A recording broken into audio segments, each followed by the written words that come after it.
Donc Bow Industries, c'est une société de décolletage familiale qui a démarré dans les années 70-78, donc il y a bientôt 40 ans.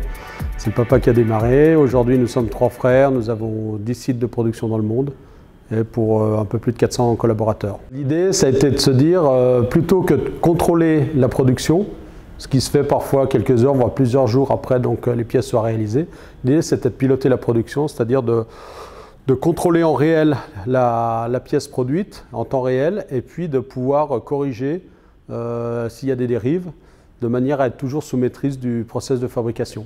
Il y a une cellule qui a été créée avec une machine de prod, avec un système de lavage, donc nettoyage de pièces, un système de contrôle.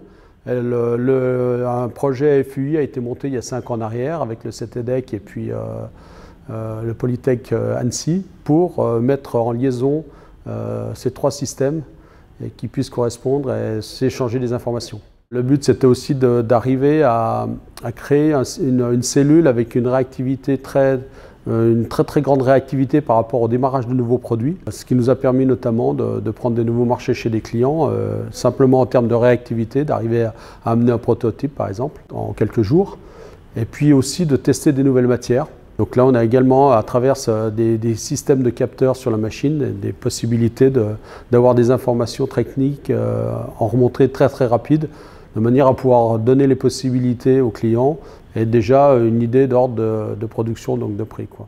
Sur la première cellule qui a été mise en place, on a quasiment multiplié par 2 le nombre de pièces produites par semaine, donc simplement en produisant la nuit et une partie du week-end. On a également diminué le taux de non-conformité des produits, puisque en temps réel, on valide qu'ils sont conformes et on corrige s'il y a des dérives. Donc on arrive à des taux de conformité à 100%. On a un gain direct sur la main-d'œuvre aussi, donc pas en méthode, puisque là on a dû renforcer les services, mais par contre en opérationnel direct sur le terrain. Une pièce produite est une pièce livrable en fait. Alors qu'avant il va y avoir des temps dus aux diverses opérations, notamment de contrôle s'il y en avait. Maintenant c'est fait en temps réel, donc en fait la pièce fabriquée est une pièce livrable.